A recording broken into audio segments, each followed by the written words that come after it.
guest natin ngayon na hindi na bago sa pagko-cover ng Philippine elections. Okay, recently nga lang nakita natin sa website ng Philippine Center for Investigative Journalism, PCIJ, meron siyang photo essay. Nakikita mo yung mga billboards. Billboards pa lang yun, hindi pa official ang sisimula. Pero may sinasabi ang pag-frame ng mga bagay-bagay at may komento sa pagkuha pa lamang. Welcome to Afternoon Delight. Multi-awarded photojournalist, Edwin Bacasmas. Magandang, yes. Welcome sa Afternoon Delight. Si Denise at si Lourdes. Hello po. Good afternoon po. Good afternoon. Magandang hapon po sa lahat ng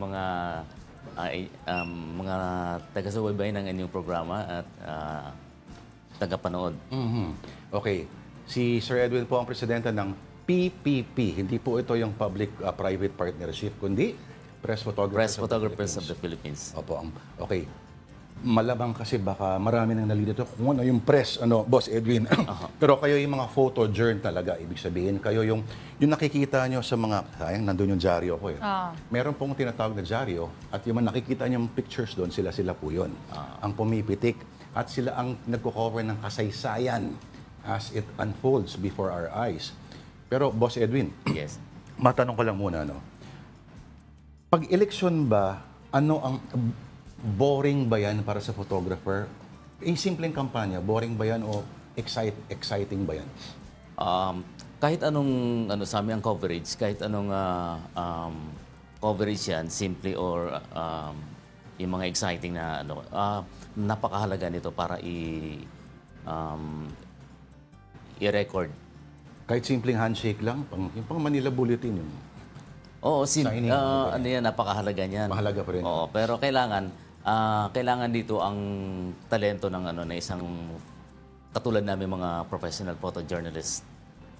Kasi hindi lang yung kinunan mo yung ni-record mo yan para for the future. Walang baduy na topic, meron lang mga baduy na photographer. Oh.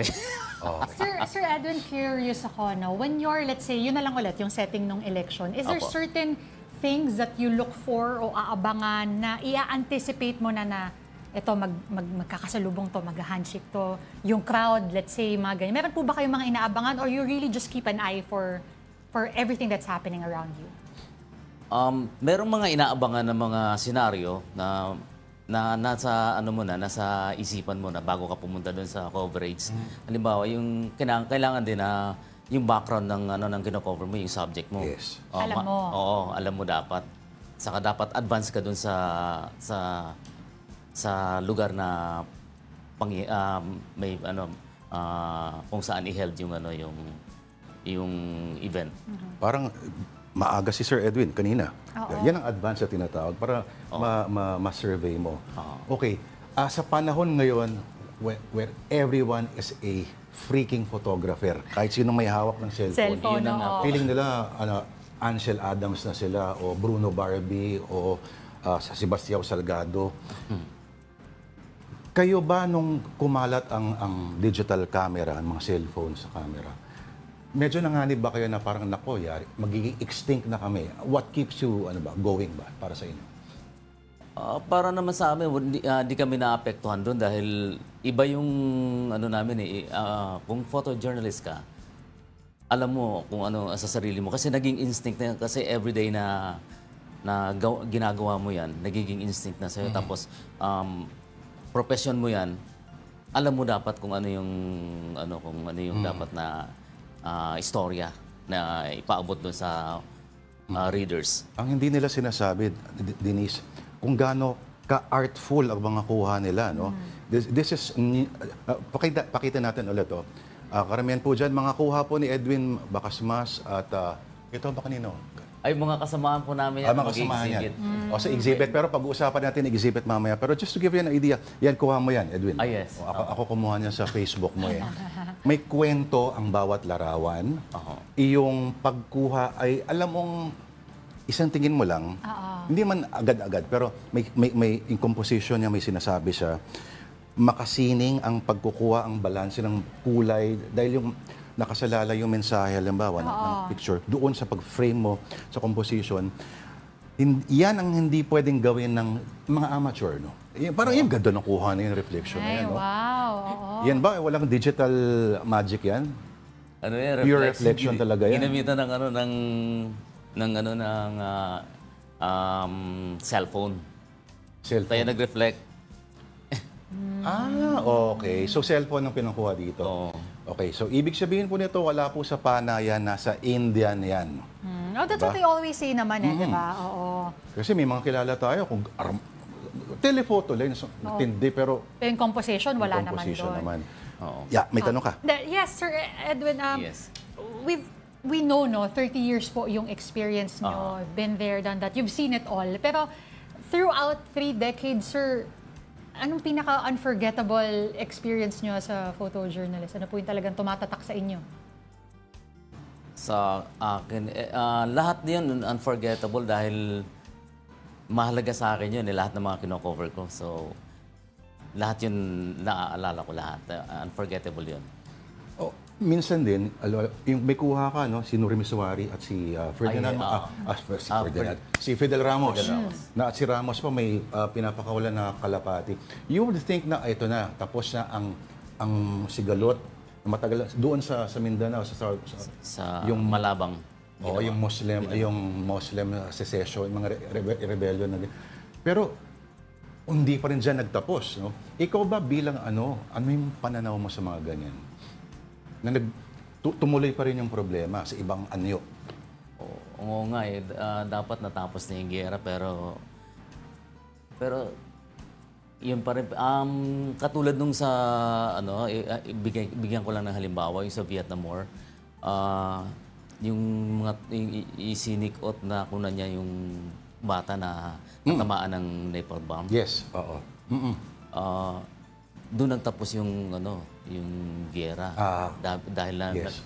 dahil doon sa picture na yun. It largely influenced the American public's opinion on the Vietnam War. Kasi nung panahon na wala pa masyadong nagko-cover, wala pang social media of course, it was a strange, mysterious war happening on the other side of the world na wala naman silang pakialam. But the boys, their American boys were dying one by one. At doon nagkaroon ng muka. Oo. No? Napaka-powerful ng medium na to, yung photographs. Meron ba kayong training? Merong training ikaw? Parang kung paano sa yung decisive moment na tinatawag ni ano pangalan ng French photographer? Basta Cartier-Bresson. Henri Cartier-Bresson. Yung decisive moment. Pero nagpapanik ka na, di ba? May sumabog bigla. Pero yung ang cool na cool ka pa rin na nakuha mo yun, meron bang ganong training? Ano ba dapat yung tumatakbo sa isip mo noon habang minsan wala ka ng panahon na mag-compose, di ba? Oo. Nasa lakasan na pag malakas ang loob mo, saka through your yung sanay ka na everyday na ginagawa mo 'yan. Naging instinct na sa iyo 'yun. Saka yung mo na makakuha ka ng magandang litrato saka na ma-record mo. Correct. Na may bigay mo sa readers. Sir, mamaya ipapakita natin ulit mabilis yung exhibit, no? Pero isingit ko lang, where do you draw the line? Because you've also been covering yung mga conflict zones po, Yes. no? And yung sabi niyo po, lakasan ng loob para makakuha ng magandang picture ng litrato. But where do you draw the line between, knowing kung iintayin mo pa yung perfect shot mo o yung shot kahit hindi perfect and medyo atras ng konti? Napakahalaga ng yung ang buhay natin kasi minsan lang minsan lang tayo mabuhay. So kailangan i-assess mo yung situation bago ka makakuha ng magandang litrato. Kailangan napakaganda pa rin ng aftermath.